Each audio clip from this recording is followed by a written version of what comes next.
আজ থেকে 1 বছর আগে ওই বাগানের পাশ দিয়া 2 জন ইহুদি পণ্ডিত যাইতেছে। ওরা আপনার এই গুহা দেইকা একজন আরেকজনকে কয়, তাওরাত কিতাবে এই গুহার কথাই বলা হয়েছে, যেই গুহায় আখির নবী মদিনায় হিজরত করার সময় 3 দিন কাটাইবেন। এই কথা আমি সাবধানে শুনেছি। শোনা মাত্রই আমি আমার বাসস্থান পরিবর্তন করে এই গুহার মধ্যে চলে এসেছি আপনার নূরানি বরকতি চেহারা দেখার জন্য। কিন্তু আপনার আবু বকর পা দিয়ে আমার মুখটা আটকায় রাখছে গো নবী। আমার আজকে দীর্ঘদিনের মনের আশা পূরণ হইতে চলছে, অথচ আবু বকরের কারণে আমি পারতেছি না। বাধ্য হয়ে আমি কামড় দিছি গো নবী। ওগো নবী, আপনার নূরানি চেহারা দেখার জন্য আল্লাহ নবী পবিত্র লব মুবারক আবু বকর সিদ্দিকের পায়ে লাগায় দিলেন। সাথে সাথে সাপের বিষ পানি হয়ে গেল। আবু বকর সিদ্দিক রাদিয়াল্লাহু তাআলা আনহুর ওই রাতের কুরবানি, হিজরতের রাতের কুরবানি, হযরত ওমর ডাক দেয়া বলে, ভাই আবু বকর, আমার জীবনের সব নেকি তোমাকে দিয়া দিলাম, শুধু বিনিময়ে আমাকে ওই 1 রাতের নেকি দিয়ে দাও। সিদ্দিক আকবর তখন বলেন, ভাই ওমর, আমি নিজেও তো জানি না ওই রাতে আমার কেমন নেকি হয়েছে। চলো আমরা দুজন মায়ার নবীর কাছে যাই। দুজন চলে আসলেন আল্লাহর নবীর কাছে জানার জন্য। সিদ্দিক আকবর বলেন, নবী গো, আমরা দুজন জীবনের নেকি বদলা বদলি করতে চাই। নবী বলেন, কেমন করে? হযরত ওমর বলেছে তার জীবনের সব নেকি আমাকে দিয়ে দিবে, আর আমি শুধু তারে 1 রাতের নেকি দিব।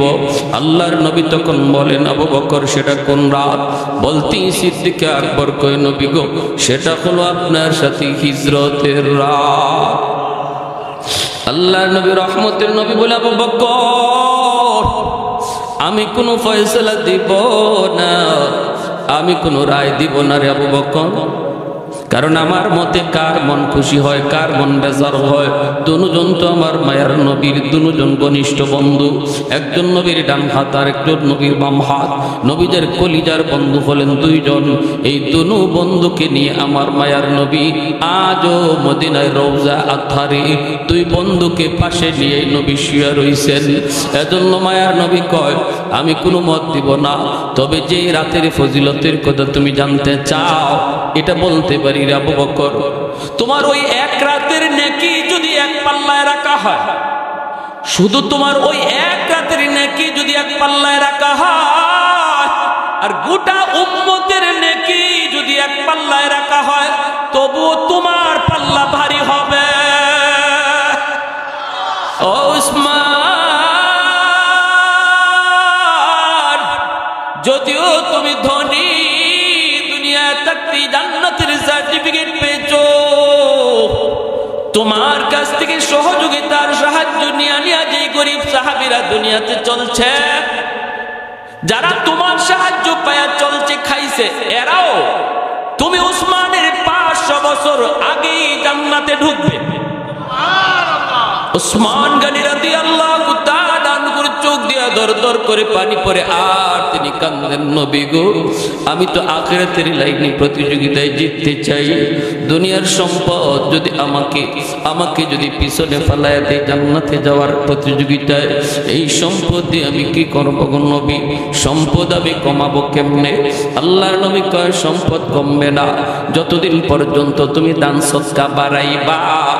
যেইবারে যেই হারে তুমি দান করো, এই হারে যদি তুমি দান করতে থাকো, সম্পদ কমবে না বরং বাড়বে। আর যদি সম্পদ কমাইতে চাও, দান করা বন্ধ করে দাও, সম্পদ কমে যাবে। সুবহানাল্লাহ। আমরা তো মনে করলে দান করলে সম্পদ কমে, আর নবী বলতেছেন দান করলে সম্পদ বাড়ে। আল্লাহ বলেন দান করলে সম্পদ বাড়ে। ইয়ামহাকুল্লাহুর রিবা ওয়া ইউরবিস সাদাকাত। আল্লাহ বলেন সুদ খাইলে তোমরা দেখো সম্পদ বাড়ে, আমি আল্লাহ দেখি সুদ করে সম্পদ কমে। আর দান করলে তোমরা দেখো সম্পদ কমে, আর আমি আল্লাহ দেখি বাড়ে। এইবার আল্লাহ নবীকে উসমান গনি কয়, ইয়া রাসূলুল্লাহ, ওগো নবী, আমি তো সম্পদের হক আদায় করলাম, কেন, কি জন্য আমাকে পরে জান্নাতে যাওয়া লাগবে? আল্লাহ নবী কো, আমার বুঝে আসে না। মায়ার নবী দয়ার নবী তখন বলেন, ওসমান তুমি বুঝতে চাও বুঝি? বলে, ইয়া রাসূলুল্লাহ আমি বুঝতে চাই গো নবী। কেন, কি জন্য আমার ভুলটা কি, আমার অপরাধটা কি? নবী কয়, ওসমান রে কোনো অপরাধ নাই, এটা আমার আল্লাহর ইনসাফ, অপরাধ তোমার কিছু না। তাও আমি তোমাকে আর একটু ভালো করে বুঝাই। এই বইলেই মায়ার নবী মসজিদে নববীতে সাহাবায়ে কেরাম ভরপুর। আল্লাহ নবী বলে, উসমান তুমি দাঁড়াও। সাহাবায়ে কেরামের মাঝখান থেকে উসমান গনি রাদিয়াল্লাহু তাআলা আনহু তিনি দাঁড়ালে পরে নবী জিজ্ঞেস করেন, উসমান রে আজ সারাদিন তুমি কি খাইছো? আমি নবীর একটু হিসাব দাও। উসমান গনি কয়, নবী গো ঘুম থেকে ওইটা বাসি রুটি খাইছি, নাস্তার সময় নাস্তা করেছি, আবার দুপুর বেলা পোনা গোশত রুটি খাই আপনার কাছে এসেছি। আল্লাহর নবী রহমতের নবী বলেন, উসমান তো এবার তুমি বসো, একদিনের হিসাব আমি নবী তোমার কাছ থেকে চাইলাম। কথা বলছো তুমি তিনটা, ঘুম থেকে ওইটা খাইছো বাসি রুটি, নাস্তার সময় নাস্তা করছো, দুপুরবেলা পোনা গোশত রুটি খাইছো, অর্থাৎ তিনবার খানা খাইছো, তিন কথা বলছো। এইবার তুমি বসো, ওসমান গনিরে তিনি বসায় দিলেন। এরপরে নবী বলেন, আমার গরিব সাহাবীদের ভিতরে আমার আব্দুল্লাহ ইবনে মাসউদ কই রে আমার আব্দুল্লাহ ইবনে মাসউদ একটু দাঁড়াও। আমি নবীর কাছে বলো, আজ সারা দিন তুমি কি খাইছো? সাহাবায়ে কেরামের ভিতরে গরিব সাহাবী আব্দুল্লাহ ইবনে মাসউদ এক কোণার ভিতরে তিনি বসে বসে আমার নবীর নসিহত শুনতেছিলেন। ওই অবস্থায় মায়ার নবী ডাক দিয়ে, আব্দুল্লাহ দাঁড়াও। আব্দুল্লাহ ইবনে মাসউদ তিনি দাঁড়াইছেন। মায়ার নবী তখন বলতেছেন, আব্দুল্লাহ আজ সারা দিন তুমি কি খাইছো? একটু হিসাব দাও, একদিনের হিসাব আমি চাইছি। আব্দুল্লাহ ইবনে মাসউদ কথা বলেন না, মুখ থেকে কথা বের হয় না, চোখ থেকে দর দর করে পানির ফোঁটা পড়তেছে। আমার মায়ার নবী আবার জিজ্ঞাসা, আব্দুল্লাহ আমি নবী সব জানি, এরপরও তোমার মুখ থেকে শুনতে চাই রে, আমার উসমান রে বোঝানোর জন্য। সুবহানাল্লাহ। এ আব্দুল্লাহ একটু নিজের মুখে বলো, আজ সারাদিন তুমি কি খাইছো? আব্দুল্লাহ ইবনে মাসউদ চোখের পানিটা মুইসা বলতেছে, নবী গো যদি আপনি আমাকে প্রশ্ন না করতেন আমি কাউকে কিছু বলতাম না গো নবী। আমার পেটে এখন ক্ষুধা নাই, এতক্ষণ আমি অস্থির ছিলাম, কিন্তু আপনার নুরানি চেহারা দেখা মাত্রই আমার পেটের ক্ষুধার কথা আমি ভুলে গেছি। ওগো নবী আজ সারা দিনে আমি একটা খেজুরও পাই নাই। আল্লাহ নবীর চোখ থেকে দর দর করে পানি পড়ে, সাহাবায়ে কেরামের চোখ থেকে পানি পড়ে। এত বড় জলিলুল কদর সাহাবী আব্দুল্লাহ ইবনে মাসউদ রাদিয়াল্লাহু তাআলা আনহু চোখ থেকে দর দর করে সবার পানি পড়ে। আল্লাহ নবী রহমতের নবী বলেন, আব্দুল্লাহ বসো। এইবার নবী বলেন, ওসমান হিসাব নিতে চেয়েছো, হিসাবটা তোমার একটু বুঝায় বলি রে ওসমান, শোনো একদিনের হিসাব তোমার কাছ থেকে নিছি, কথা কইছো তিনটা। আমার আব্দুল্লাহ একদিনের হিসাব দিছে এক কথায়, তুমি কথা কইছো তিন কথা। আব্দুল্লাহ হিসাব দিছে এক কথা। হাসরের ময়দানে আমার আল্লাহ সমস্ত হাসরবাসী মানুষের কাছ থেকে 5টা প্রশ্নের জবাব না পাওয়া পর্যন্ত কদম সামনে বাড়াইতে দিবে না।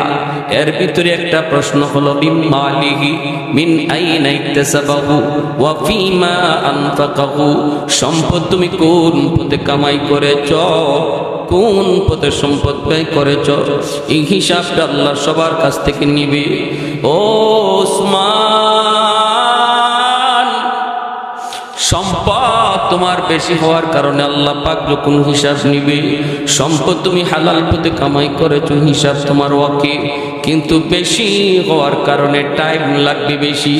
একদিনের হিসাব দিতে তুমি 3 কথা কইছো, সময় লাগছে তোমার বেশি। আব্দুল্লাহ এক কথায় জবাব দিয়া দিছে, সময় লাগছে তার কম। হাসরের ময়দানে ধনীদের সম্পদ বেশি হওয়ার কারণে হিসাব দিতে সময় লাগবে বেশি। আল্লাহ তখন পিছনে তাকায় দেখবে গরিব দাঁড়ায় রইছে। আল্লাহ তখন কইব তুই বাইপাস রইলা আয়। ধনীর সম্পদ বেশি হওয়ার কারণে তার সময় লাগতেছে বেশি, কিন্তু বান্দা তোমার তো সম্পদ কম ছিল, তুমি কম কথায় জবাব দিবা।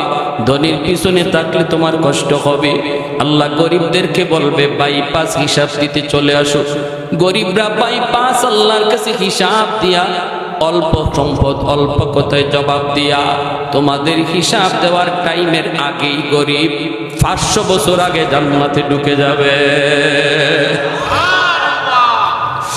আহাদুল লাইসা কামিসলি সামাদুল লাইসা কাফাদলি লিমানিল মুলকু তুগুই তু সাজাওয়ার খুদাই তো খুদাবন্দে আমি নি তো খুদাবন্দে জাসারি তো খুদাবন্দে জমিনি তো খুদাবন্দে সমাই তু রহিমি তু করিমি তু সমিঈ তু বসিরি তু মুইদ্দি তু মুদিল্লি তু মালিকিল আরশি বজাই বরি আজ খুরদন ও খুফতন বরি আজ তোহমত মরদন বরি আজ ভীম উমিদি বরি আজ রঞ্জ বালাই।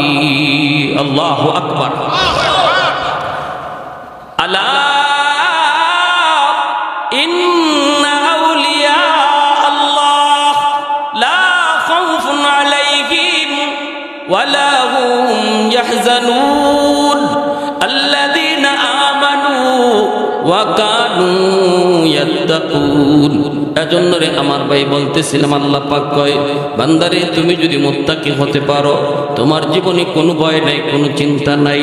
মুত্তাকি কেমনে হইতে হয়? ঈমান এবং তাকওয়ার দ্বারা।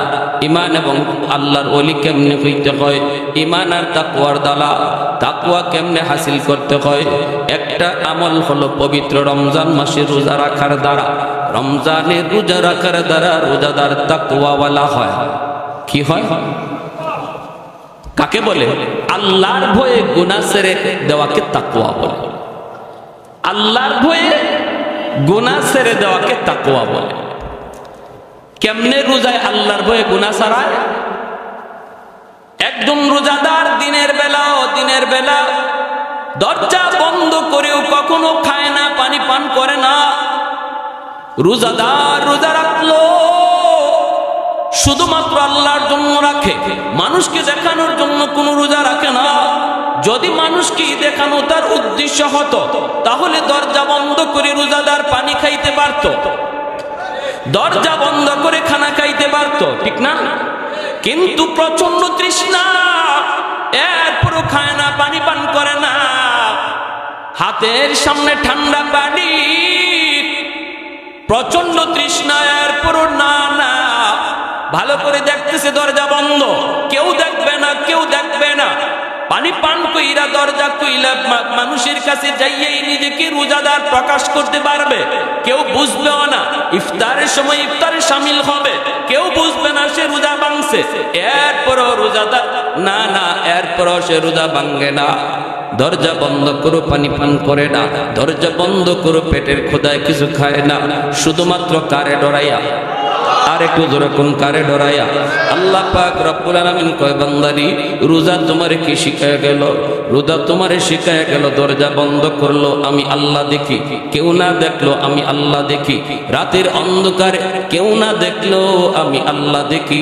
এই সবকটা রমজানের রোজা তোমারে শিখায় গেছে। আর এই জন্যই তুমি দরজা বন্ধ করো, কিছু খাও নাই।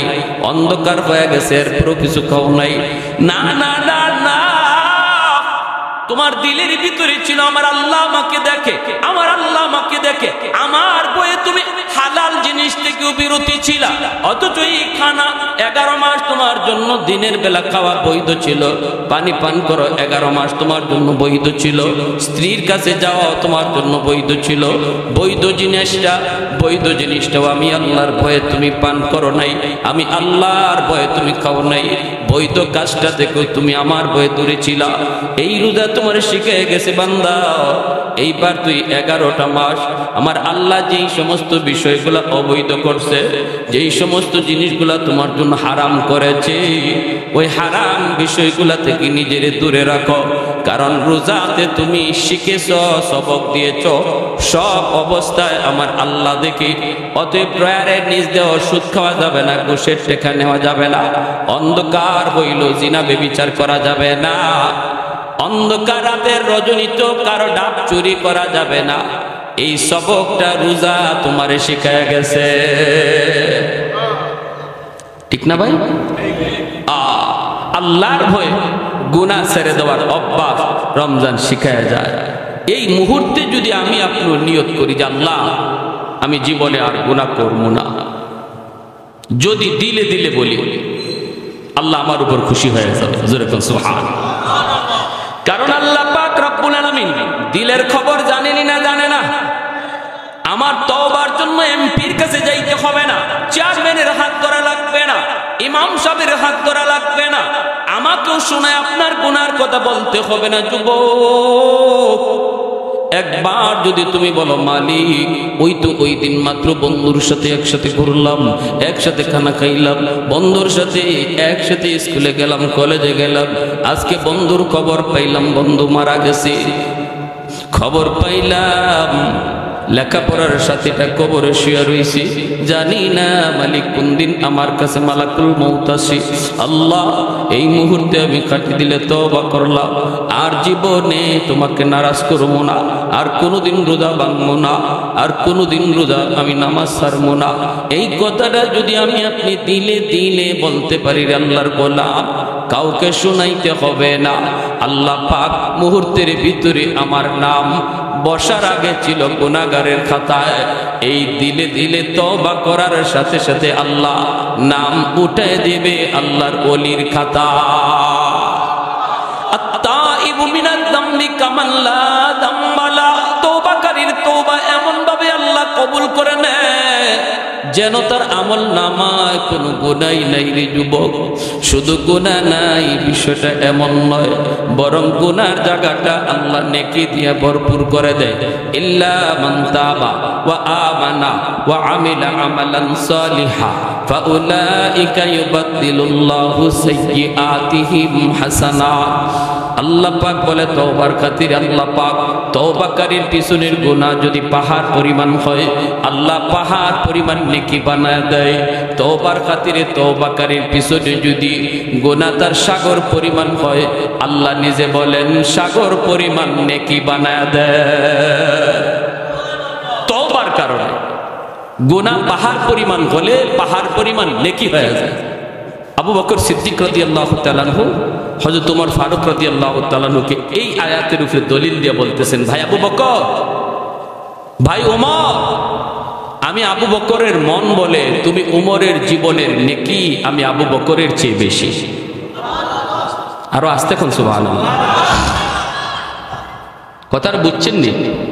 আবু বকর সিদ্দিক বলতেছেন, ভাই ওমর, আমার মন বলে আমি আবু বকরের জীবনের চেয়ে তুমি উমরের জীবনের নেকি বেশি। হযরত উমর বলেন দলিল, সিদ্দিক আকবর বলেন দলিল আল্লাহর কোরআনের আয়াত। কোন আয়াত? ইল্লা মান তাবা ওয়া আমানা ওয়া আমিলা আমালান সালিহা ফাউলাইকা ইউবাদদিলুল্লাহু সাইয়্যাতিহিম হাসানাত। আল্লাহ তওবার খাতিরে পিছনের জীবনের গুনাহ যার যত বেশি, তওবার খাতিরে এই গুনাহটাও বেশি নেকি হয়ে যায়। তাহলে তুমি ওমরের পিছনের জীবনের গুনাহ তো আমি আবু বকরের চেয়ে বেশি ছিল, তোমার দ্বারা অন্যায় হয়েছে বেশি মুসলমান হওয়ার আগে, কিন্তু ইসলাম গ্রহণ করার পর আর তওবার খাতিরে আল্লাহ তোমার জীবনের সব এত বেশি গুনাহরে তো আল্লাহ এত বেশি নেকি বানায় দিয়েছে। সুবহানাল্লাহ। বুঝছেন কথাটা? ওমর ফারুক রাদিয়াল্লাহু তাআলা আনহু বলে, ভাই আবু বকর, আমি সোজা মানুষ, এত কিছু বুঝি না, যদি বিষয়টা এমনই হয় তাহলে আসো আমরা জীবনের নেকি বদলা বদলি করে ফেলি। সিদ্দিক আকবর বলে কেমন?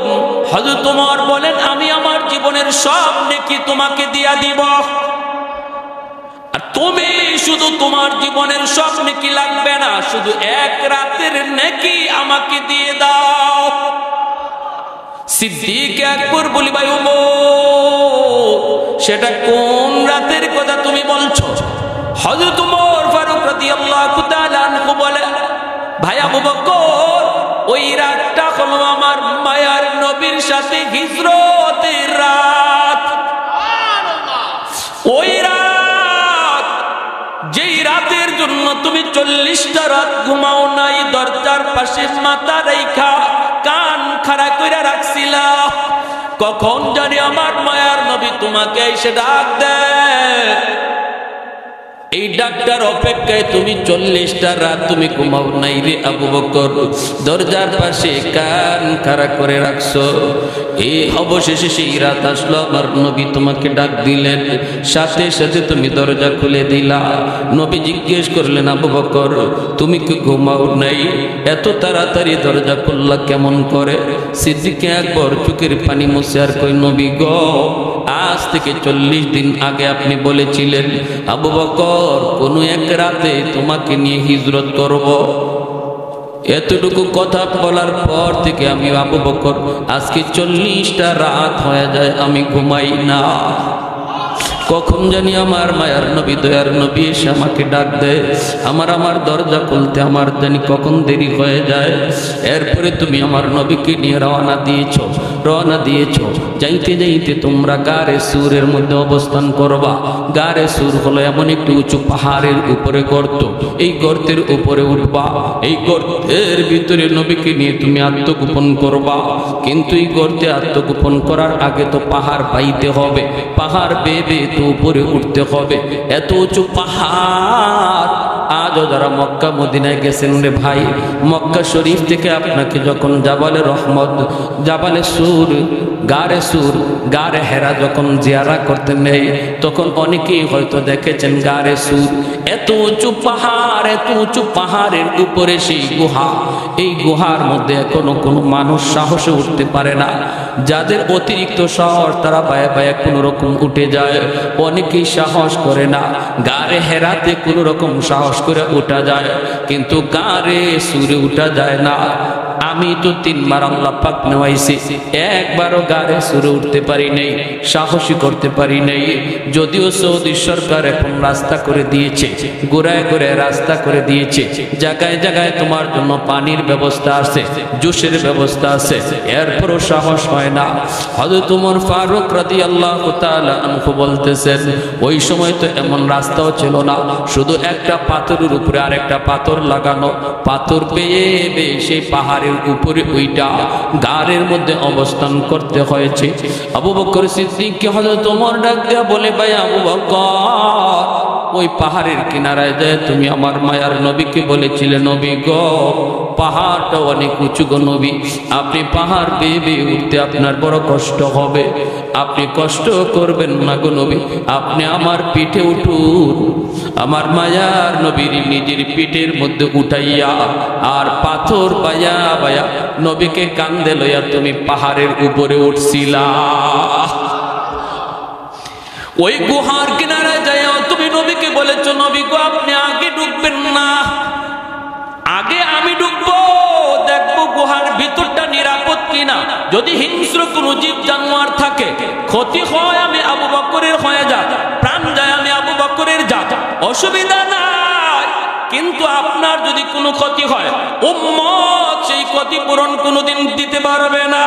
ওগো নবীজি, আমি আবু বকরের জান যায় যাক, তবু আপনি গুহার কিনারায় দাঁড়ান, আমি আগে গুহার ভিতরে যায় ঢুকি। মায়ার নবীরে তুমি গুহার কিনারায় দাঁড় করাইয়া নিজেই যায় গুহার ভিতরে ঢুকলা। ঢুইকে তুমি সবগুলি গর্তের মুখ তুমি বন্ধ করে দিয়েছ, পাগড়ি সিঁড়ি সিঁড়ি কাপড়ের টুকরা দিয়া দিয়া বন্ধ করেছ। একটা গর্তের মুখ বন্ধ করার মতো কাপড় ছিল না রে, ওই গর্তটা তুমি নিজের পা দিয়ে আটকায় রাখছো। সাপ যদি থাকে যেন আমার পায়ে কামড় দেয়, তবু আমার মায়ার নবীর যেন ক্ষতি না হয়, নিজের পা দিয়া গর্ত আটকায় রাখছো। এরপরে আমার মায়ার নবীর ভিতরে ঢুকাইছো। ওই দিন তুমি আবু বকরের ঘুমের প্রয়োজন ছিল বেশি রে ভাই আবু বকর, কারণ 40 রাত তুমি ঘুমাও নাই। তবু নিজে না ঘুমাইয়া আমার মায়ার নবীরে তুমি উড়াতে ঘুম পাড়াইছো। নিজের উরুটার মধ্যে আমার মায়ার নবীরে ঘুম পাড়াইছো। যেই গর্তটা পা দিয়ে আটকায় রাখছো, এই গর্তেই ছিল বিষাক্ত সাপ। যেই সাপটা আজকে 1 বছর যাবত এই গুহায় অবস্থান করে আমার মায়ার নবীর চেহারা দেখার জন্য। তোমার পায়ের কারণে সাপ বের হতে পারে না, বাধ্য হয়ে সাপে তোমার কামড় দিল। সেই বিষাক্ত সাপের বিষের যন্ত্রণায় তোমার চেহারা পর্যন্ত কালো হয়ে গেল, চোখ দিয়ে টপ টপ করে পানি পড়তে লাগলো, সারা শরীরের ভিতরে বিষের যন্ত্রণা। কিন্তু এরপরে তুমি বডি নাড়াচড়া করো না, হজম করে রাখতেছো, তাতে কামড় দেওয়া রাখতেছো। এরপরে তুমি নড়াচড়া করো না, কারণ আমার মায়ার নবীর ঘুম ভেঙে যাবে। আমি যদি বডি নাড়াচড়া করি আমার রহমতের নবীর ঘুম ভেঙে যাবে গো। না না, বিষাক্ত সাপের যন্ত্রণাও তুমি কামড় দিয়ে হজম করে রাখছো। তোমার এক ফোঁটা চোখের পানি আমার নবীর পবিত্র গালে দেয় পড়লো, গালে পড়া মাত্রই নবীর ঘুম ভেঙে গেল। আল্লাহ নবী ঘুম থেকে উঠে দেখেন তোমার চেহারা কালো হয়ে গেছে। নবী জিজ্ঞেস করেন, আবু বকর চোখে পানি, চেহারা কালো, ঘটনা কি? কই নবী গো আমাকে সাপে কামড় মারছে। আল্লাহ নবী সাপে ডাক দিলেন, সাপ আল্লাহর হুকুমে জবান চায়, আল্লাহ সাপের জবান খুলে দিলেন। সাপ ডাক দেয়া, কই নবী গো আমি ওই বাগানে থাকতাম, খেজুর বাগানে। আজ থেকে 1 বছর আগে ওই বাগানের পাশ দিয়া 2 জন ইহুদি পণ্ডিত যাইতেছে। ওরা আপনার এই গুহা দেইকা একজন আরেকজনকে কয়, তাওরাত কিতাবে এই গুহার কথাই বলা হয়েছে, যেই গুহায় আখিরি নবী মদিনায় হিজরত করার সময় 3 দিন কাটাইবেন। এই কথা আমি সাবধানে শুনেছি। শোনা মাত্রই আমি আমার বাসস্থান পরিবর্তন করে এই গুহার মধ্যে চলে এসেছি আপনার নুরানি বরকতি চেহারা দেখার জন্য। কিন্তু আপনার আবু বকর পা দিয়ে আমার মুখটা আটকায় রাখছে গো নবী। আমার আজকে দীর্ঘদিনের মনের আশা পূরণ হইতে চলছে, অথচ আবু বকরের কারণে আমি পারতেছি না, বাধ্য হয়ে আমি কামড় দিছি গো নবী। ও গো নবী, আপনার নুরানি চেহারা দেখার জন্য আল্লাহ নবী পবিত্র লব মুবারক আবু বকর সিদ্দিকের পায়ে লাগায় দিলেন, সাথে সাথে সাপের বিষ পানি হয়ে গেল। আবু বকর সিদ্দিক রাদিয়াল্লাহু তাআলা আনহুর ওই রাতের কুরবানি, হিজরতের রাতের কুরবানি, হযরত ওমর ডাক দেয়া বলে, ভাই আবু বকর আমার জীবনের সব নেকি তোমাকে দিয়া দিলাম, শুধু বিনিময়ে আমাকে ওই 1 রাতের নেকি দিয়ে দাও। সিদ্দিক আকবর তখন বলেন, ভাই ওমর আমি নিজেও তো জানি না ওই রাতে আমার কেমন নেকি হয়েছে, চলো আমরা দুজন মায়ার নবীর কাছে যাই। দুজন চলে আসলেন আল্লাহর নবীর কাছে জানার জন্য। সিদ্দিক আকবর বলেন, নবী গো আমরা দুজন জীবনের নেকি বদলা বদলি করতে চাই। নবী বলেন, কেমন করে?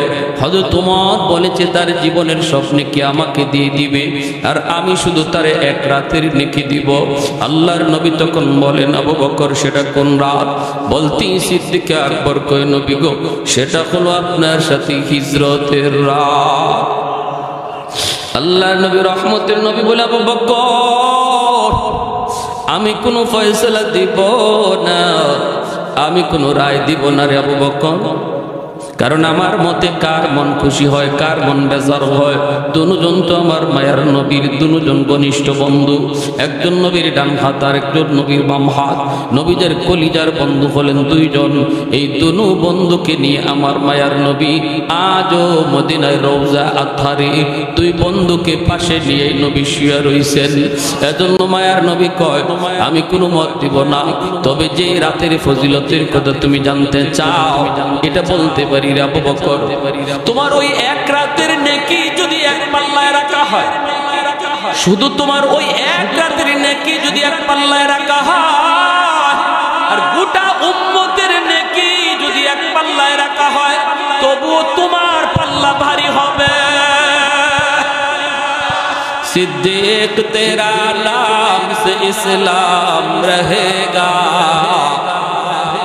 सिद्दीक तेरा नाम से इस्लाम रहेगा, दुनिया की सदाकत में तेरा नाम रहेगा, दुनिया की सदाकत में तेरा नाम रहेगा। मुआविया तेरा नाम से इस्लाम रहेगा, दुनिया की सियासत में तेरा नाम रहेगा, दुनिया की सियासत में तेरा नाम रहेगा। একটু জোরে সুরে বলি আল্লাহু আকবার, আরো জোরে আল্লাহু আকবার। এর জন্যই আল্লাহ পাক কয়, এ বান্দা যখনই তুমি তওবা করবা, তওবা করতে এমপির কাছে যেতে হয় না, তওবা করতে চেয়ারম্যানের হাত ধরতে হয় না, তওবা করতে মেম্বারের কাছে যাওয়া লাগে না, তওবা করতে পয়সা খরচ করা লাগে না, তওবা করতে ইমাম সাহেবের হাত ধরতে হয় না। মনে মনে দিলে দিলে পয়সা যদি কো মালিক যা করেছি জীবনে ভুল করেছি আর ভুল করবো না, জানি না এই রাত আমার জীবনের শেষ রাত কিনা গো, জানি না এই মাহফিল আমার জীবনের শেষ মাহফিল কিনা, এই কথা মনে কইরা এই জায়গায় বৈশা যদি আমি আপনি তওবার নিয়ত করে ফেলি, আল্লাহ পাক রব্বুল আলামিন কয় বান্দারে বসার আগে তোমার নাম ছিল গুনাহগারের খাতায়, এই তওবার নিয়তের সাথে সাথে নাম উঠে যাবে আল্লাহর ওলির খাতা। কারণ আমার জীবনের পিছনে শুধু গুনাহ থাকবে না, বিষয়টা এমন না, বরং সমপরিমাণ গুনাহকে আল্লাহ নেকি বানায়া দিবে, নেকি বানায়া দিবে। গুনাহও থাকবে না, নেকিও ডাবল বেড়ে যাবে। তওবার এত পাওয়ার, এত পাওয়ার, এত পাওয়ার। এজন্য ভাই আমি বলতেছি সব জিনিসের সময় লাগে, সময় লাগে না শুধু আল্লাহর ওলি হইতে রে ভাই, সময় লাগে না শুধু আল্লাহর ওলি হইতে। এই জায়গায় বসে আমরা আল্লাহর ওলি হওয়া সম্ভব, ঠিক কিনা জোরে বলেন, ঠিক কিনা? বিশেষ করে যুবক যদি যৌবন কালে আল্লাহরে ভয় কইরা তওবা করে নেয়, তাহলে আল্লাহ তার উপরে, বুড়া মানুষের আগে আল্লাহ যুবকের উপরে বেশি খুশি হয়। কারণ যুবক যৌবনের চাহিদা হলো গুনাহ করা, যৌবনের চাহিদা হলো জিনা করা, যৌবনের চাহিদা হলো মিথ্যা কথা বলা, যৌবনের চাহিদা হলো ডাব চুরি করা, যৌবনের চাহিদা হলো এরকম ভাবে গান বাজনার আয়োজন করা। কিন্তু যেই যুবক যৌবনে পাগলামি করে না, যৌবনে তার মসজিদে পাওয়া যায়, যৌবনে তার মুখে দাড়ি দেখা যায়, যৌবনে তার মাথায় টুপি পাওয়া যায়, যৌবনে যেই যুবককে বাপ মার সেবা করতে দেখা যায়, যৌবনে যেই যুবককে মুরব্বীদের শ্রদ্ধা করতে দেখা যায়, এই যুবক যৌবনী আল্লাহর ওলির খাতায় নাম লিখা। এই জমিনে যত আল্লাহর ওলি হয়ে গেছেন সবাই ওলি হয়েছেন যৌবনকালে, আল্লাহু আকবার। সবাই ওলি হয়েছেন যৌবনকালে, যৌবনকালে। যৌবনকালটা হলো আল্লাহর ওলি হওয়ার বয়স, যৌবনকাল হলো আল্লাহর ওলি হওয়ার বয়স। এজন্য রে যুবক, তোমার যৌবনের সেজদার উপরে আল্লাহ এত খুশি। আল্লাহ পাক রব্বুল আলামিন কয় প্রতিদিন জমিন আল্লাহর কাছে আবদার করে, মালিক অনুমতি দাও এই গুনাহগার জমিনটা আমি ধ্বংস করে ফেলি। ও মালিক, সুদপুরের 5 তলা বিল্ডিং এর লোক আমি জমিন আর নিতে পারি না। ওই যে গুনাহগারের পায়ের আওয়াজ, জিনাকুরের পায়ের আওয়াজ, মদকুর গাঞ্জাকুরের পায়ের লোক আমি জমিন আর নিতে চাই না। আসবিরু ইলা মাতা আসবিরু, আর কত আমি ধৈর্য ধরব, আর কত ধৈর্য ধরব। আল্লাহ পাক কইরে জমিন চুপ কর। এই জমিনের ভিতরে আমি আল্লাহ দেখি কেমন অন্যায় হয়, কেমন অত্যাচার হয়, কেমন জুলুম হয়, কেমন গুনাহ হয়, এরপর আমি কেন ধরি না জানুনি? এর জমিন, এই জমিনের ভিতরে আমি আল্লাহ আমার কিছু বান্দা বান্দি বানাইছি, এদেরকে আমি আল্লাহ বড় আদর করে বানাইছি। আসমান আল্লাহ বানাইছেন কুন ফায়াকুন বইলা, জমিন আল্লাহ বানাইছেন কুন ফায়াকুন বইলা, ফেরেশতাও আল্লাহ বানাইছেন কুন ফায়াকুন বইলা। কিন্তু আমারে আপনারে আল্লাহ পাক কুন ফায়াকুন বইলা বানায় নাই। আমারে আপনারে যখন আল্লাহ বানাইছে, খালাকতু বিয়াদাইয়া, আল্লাহ বলে আমি আমার নিজের হাত দিয়া বান্দা বান্দিরে বানাইছি। কারণ এই চেহারার মধ্যে এত দামি কপাল, ওই কপাল দিয়া বান্দা আমার কুদ্দুতি কদমে সেজদা দিবে। এই কপালটার এত দাম, এত দাম। এই কপাল ফেরেশতাদের হাতে বানাইলে হয় না, এই কপাল কুন ফায়াকুন বললে হয় না, আমি আল্লাহ নিজের হাতে বানাইছি। আল্লাহ বলে এখনো জমিনের মধ্যে এমন কিছু যুবক রয়েছে রে জমিন, যেই যুবক যৌবনে আমি আল্লাহকে ডরায়, যেই যুবক যৌবনে পাগলামি করে না, যৌবনে গুনার কাজে যায় না, রমজান মাসে তার রোজা রাখতে দেখা যায়, যৌবনে তার মুখে দাড়ি পাওয়া যায়, যৌবনে তার মাথায় টুপি দেখা যায়। বন্ধুরা ডাকে গুনার দিকে, কিন্তু সে বলে আমি আল্লাহকে ডরাই, আমি আমার আল্লাহকে ভয় পাই। না না, রাতের অন্ধকার কেউ না দেখলো আমার আল্লাহ দেখে। ওই যুবকের কলিজার দিকে যখন আমি আল্লাহ তাকাই, তখন এই জমিনের প্রতি আমার মায়া লেগে যায়। ইন্না রাহমাতি সাবাকাত আলা গযবি, এজন্য আল্লাহ বলছি আমার রহমত গজবের আগে চলে যা। এক হাদিস শরীফ আল্লাহ নবী বলেন, বন্ধু হতে চাও আল্লাহ, as-সাখী হাবিবুল্লাহ, যারা বেশি বেশি দান সদকা করবে, আল্লাহ নবী বলেন দানের খাতিরে আল্লাহ তার বন্ধু বানায়। এই বললাম রমজান আসতেছে আমাদেরকে আল্লাহর বন্ধু বানানোর জন্য। হাদিস শরীফে নবী বলেন যে বেশি বেশি দান করে মসজিদ মাদ্রাসায়, আল্লাহ দানের খাতিরে তারে আল্লাহর বন্ধু বানায় নেয়। তাহলে দানের আমলটাও দরকার আসেনি না নাই? মসজিদ আল্লাহর ঘর, আপনাদের এই মসজিদ দুতলার কাজ হবে, অনেক কাজ বাকি। আল্লাহর ঘর, যে এলাকার মসজিদ যত সুন্দর এই এলাকার মানুষ তত সুন্দর, যে এলাকার মসজিদ যত সুন্দর আল্লাহ ওই এলাকার মানুষের ঘর বাড়ি তত সুন্দর বানায় দেয়। আমার ঘর খুব সুন্দর, কিন্তু আল্লাহর ঘরের কাজ বাকি। আমি খেয়াল করলে না করলে আল্লাহ নারাজ হয়। আমি যদি আল্লাহর ঘরের দিকে তাকাই, আল্লাহ আমার ঘরের দিকে তাকায়। যেরকম সুবহানাল্লাহ। এজন্য একজন ভাই বলেন, হুজুর আমি ইনশাআল্লাহ 10 ব্যাগ সিমেন্ট দিব, 50 ব্যাগ বস্তা সিমেন্ট দিব, অথবা হুজুর আমি 1 টন আধা টন রড দিব। যার যার খুশি অনুযায়ী, যিনি সবার আগে বলবেন তৌফিক অনুযায়ী। আমি জানি না আপনাদের কার কেমন তৌফিক আছে, তবে শুধু আমি কিছু দিল চাই, আমি কিছু মন চাই, এমন কিছু মনওয়ালা কিছু মানুষ যে তার